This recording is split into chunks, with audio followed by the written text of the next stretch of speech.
séquencer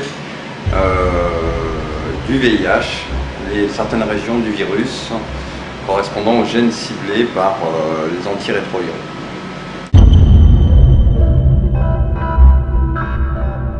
L'un des soucis majeurs, c'est la conservation de l'échantillon du virus et de pouvoir le transférer d'un endroit à l'autre.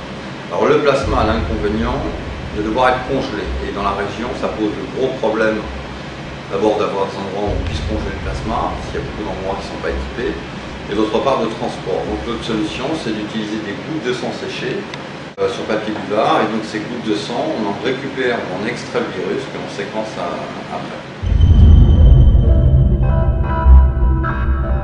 Le laboratoire de virologie donc, de Fort-de-France est le laboratoire régional de référence pour l'OMS, pour la région Caraïbes, depuis 2006.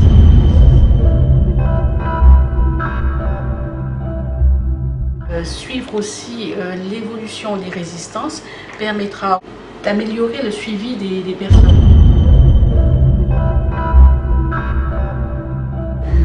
Il y a certaines personnes, des traitements qui sont beaucoup moins efficaces et qui entraînent des résistances.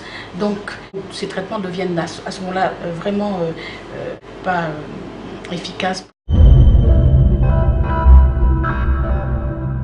L'importance de cette machine-là, c'est que bon, une fois que tout sera mis en œuvre, c'est qu'on va aussi diminuer de façon importante le coût de revient, qui est une chose importante. L'accès aujourd'hui est limité.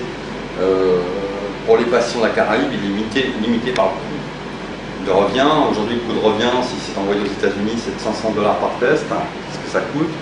Nous, ça nous coûte un peu moins cher, mais on va baisser le tarif et rendre accessible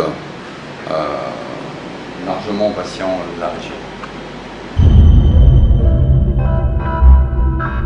On a beaucoup parlé de VIH jusqu'à maintenant, mais en fait, cette machine-là, elle n'est pas dédiée, c'est-à-dire que sa nature, ce n'est pas que de faire du VIH.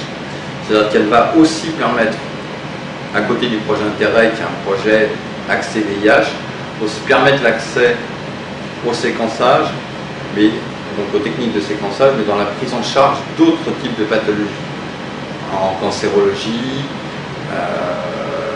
dans la prise en charge de certaines formes d'hépatite aussi, et après de maladies familiales avec des caractères génétiques. Donc ça va pouvoir aussi améliorer la prise en charge d'autres pathologies, à la fois en Martinique, mais aussi dans l'ensemble de la région.